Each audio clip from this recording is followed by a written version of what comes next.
So, ladies, I know you can probably relate to what I'm about to say. So, you remember when you was in the world and you used to go out sometimes, I was going to say you used to go out with your friends, but sometimes you just, go to the grocery store or the gas station and you always get at least one dude that's like, hey, shawty, what's your sign? You remember that? And because we were part of the B system, we would respond with whatever astrological sign was attached to our birthday, that stuff. But then when we came into the truth, we realized that all that stuff was a whole bunch of hooey. But we do have a sign. There's only actually 2 signs instead of the 12 that we were told existed in the world. And that's what we're going to talk about today. All right, let's get into it.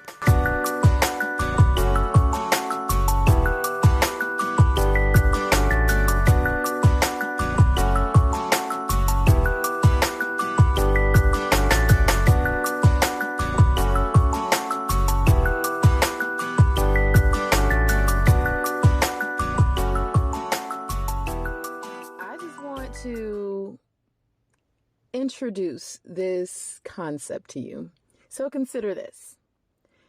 You are no longer attached to the astrological sign that the world said that you are attached to. So you're not a Scorpio, you're not a Gemini, you're not an Aquarius. All that stuff is hogwash, okay? But you do have a sign.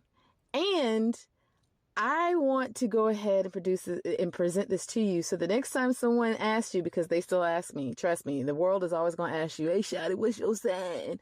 But you can actually give them an answer now because you do have a sign. All right. So let's take a look at this. All right. So I'm going to take you to a couple of scriptures, not a whole lot. If you go to Revelation chapter 13, I'm going to start in verse 15. And I'm going to stop at the end of the chapter. We're going to stop at the end of the chapter, okay?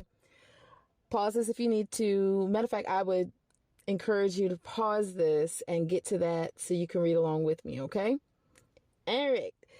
And he had power to give life unto the image of the beast, that the image of the beast should both speak and cause that as many as would not worship the image of the beast should be killed. All right, so y'all should by now pretty much understand where I'm at in Revelation, like what chapter 13 is talking about, okay? And he causes all, both small and great, rich and poor, free and bond, to receive a mark in their right hand or in their foreheads. All right, hold on to verse 16. And that no man might buy or sell, save he that had the mark, or the name of the beast, or the number of his name. Here is wisdom. Let he that has an understanding calculate the number of the beast, for it is the number of a man, and his number is, and it's got some Greek, letters right here, which the Gematria for him is 666.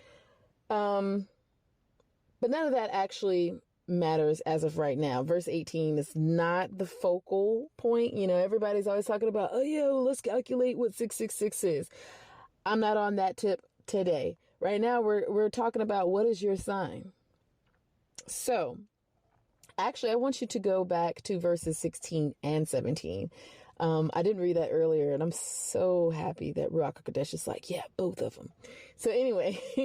Verse 16, and he causes all, both small and great, rich and poor, free and bond, to receive a mark. Let's look at where this mark is. In their right hand or in their foreheads.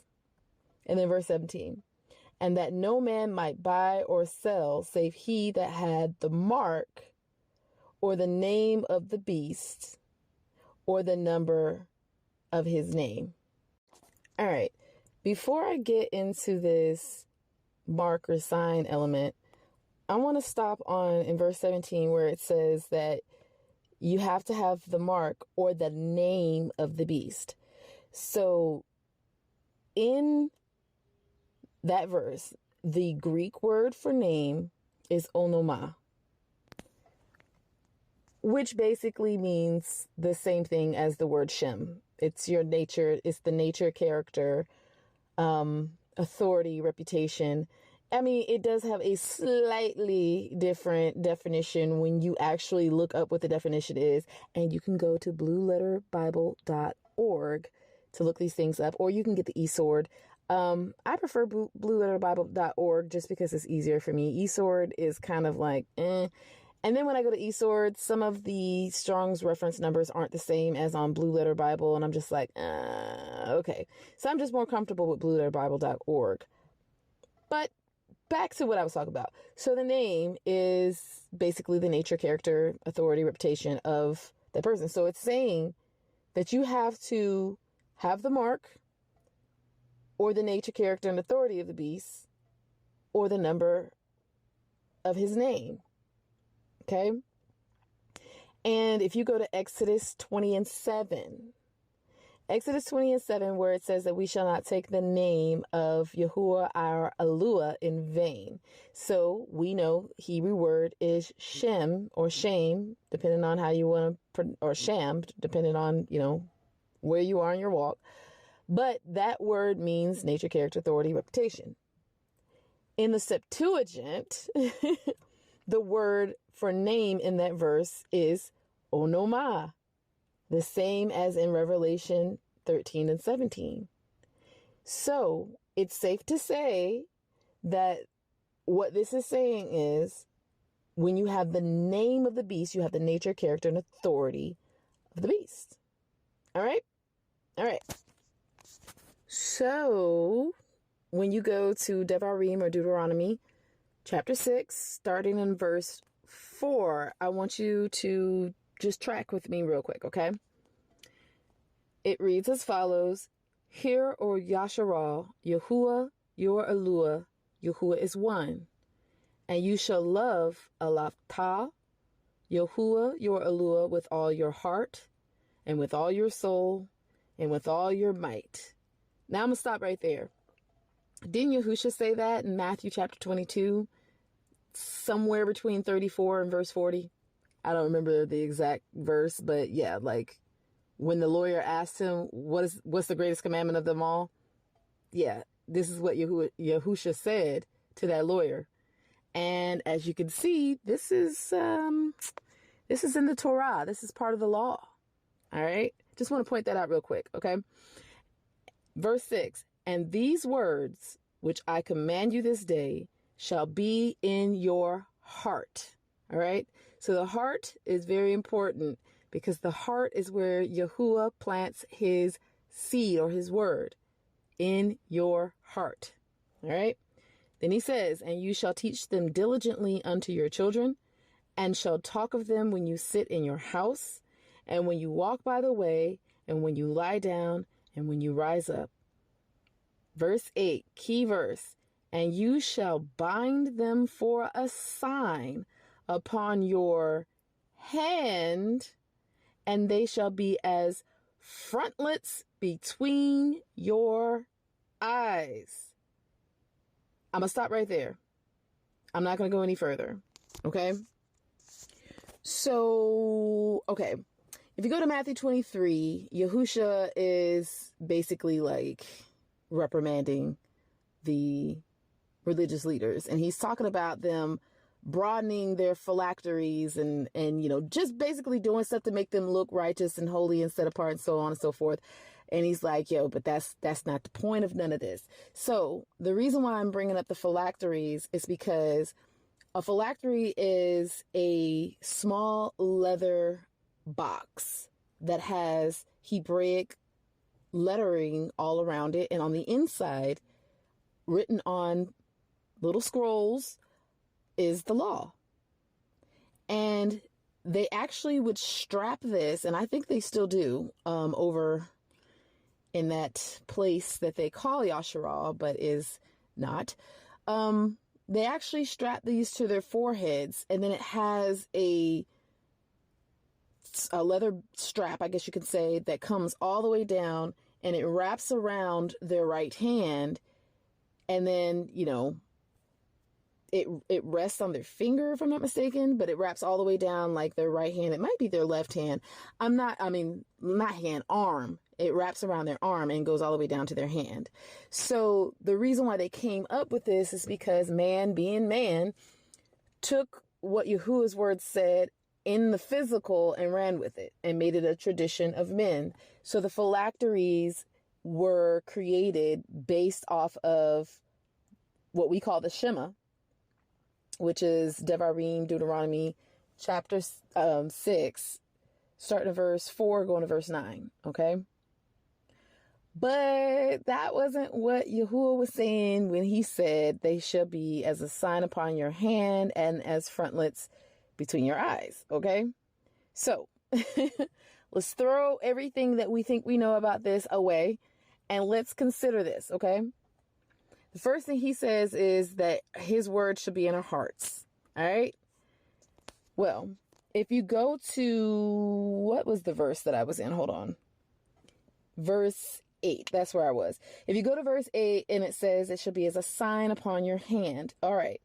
So I went and looked, and I forgot to tell you what the word in the Strong's Concordance for mark was. So let me go to that first. So in Revelation 13 and 17, the word mark was G5480 or charagma.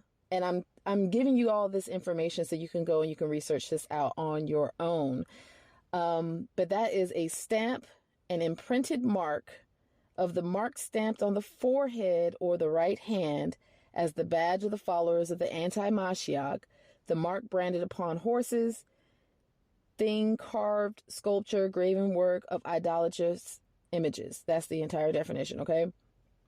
Now, hold on to that. If you need to, go find it in blueletterbible.org so you can track with me. And I want you to write it down if you need to. Of course, there's a pause button, so you don't have to just, try to scribble it all down. Pause it, come back to, and we'll continue. All right, so that's what mark is in Revelation 13 and verses 16 and 17. Deuteronomy 6 and 8 uses the word sign. So that is H226. And it's the word off. It is a signal, a distinguishing mark. So we're seeing actually the word mark being used in the definition of sign, okay? A distinguishing mark. And you remember the definition of mark, one of them, it was a stamp, an imprinted mark of the mark stamped on the forehead or the right hand as the badge of the followers of the anti-Mashiach, a brand upon horses, so on and so forth, okay? So it's a distinguishing mark. It is meant to show you what that thing is, who it belongs to, so on and so forth. It's a banner. Sign is a banner. It's a remembrance. It's a miraculous sign. So, the signs and the wonders that you see the Talmudim, the disciples doing in the book of Acts and so on and so forth.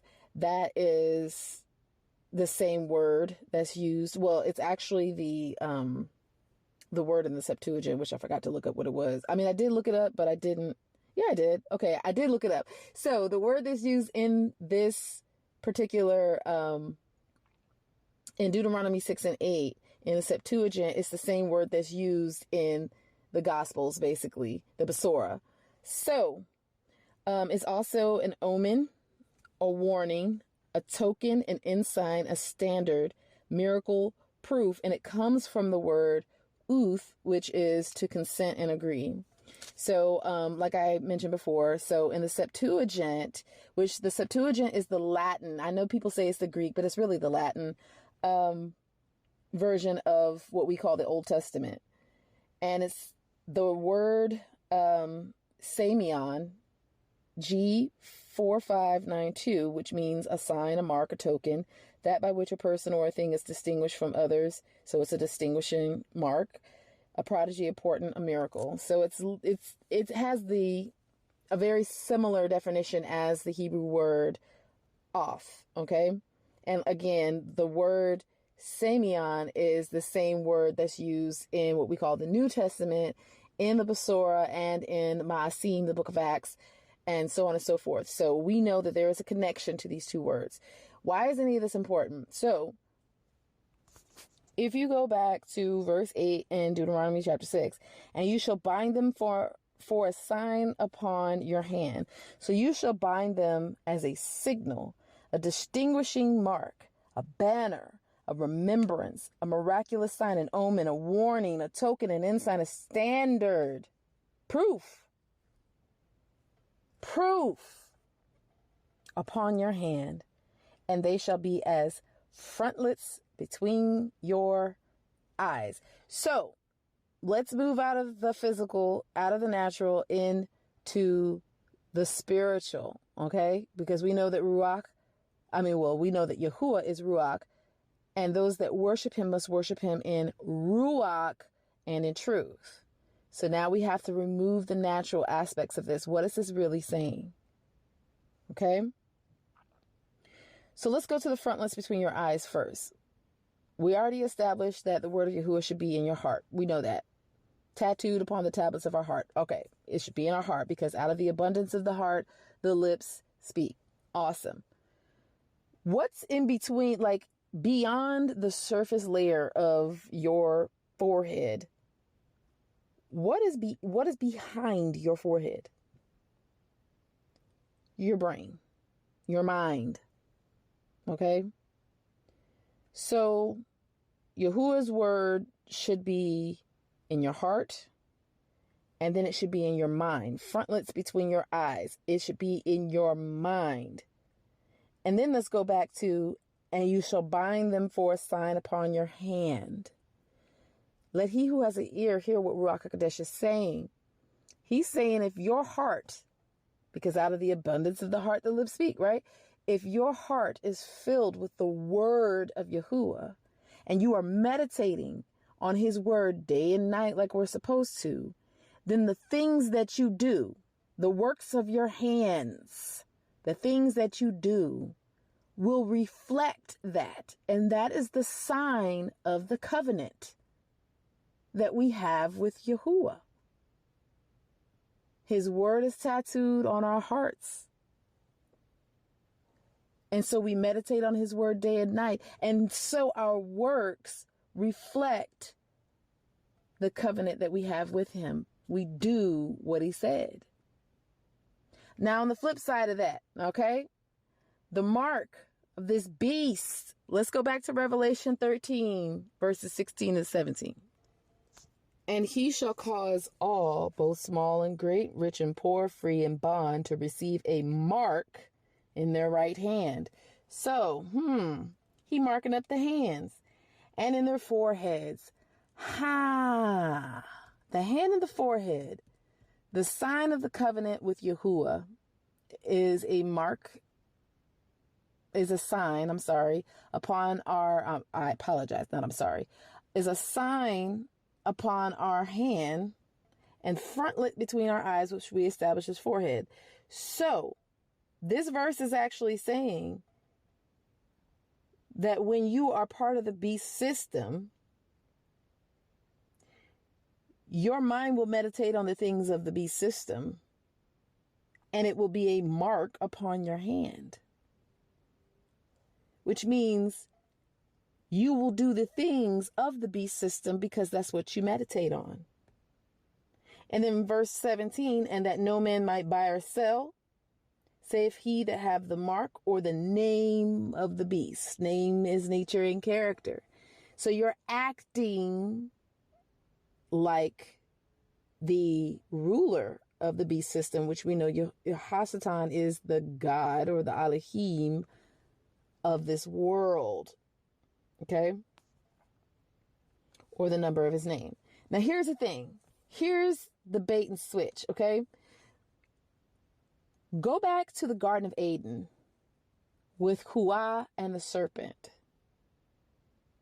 Yahuah did not understand that the commandment given to her husband, Adam, was of a spiritual nature.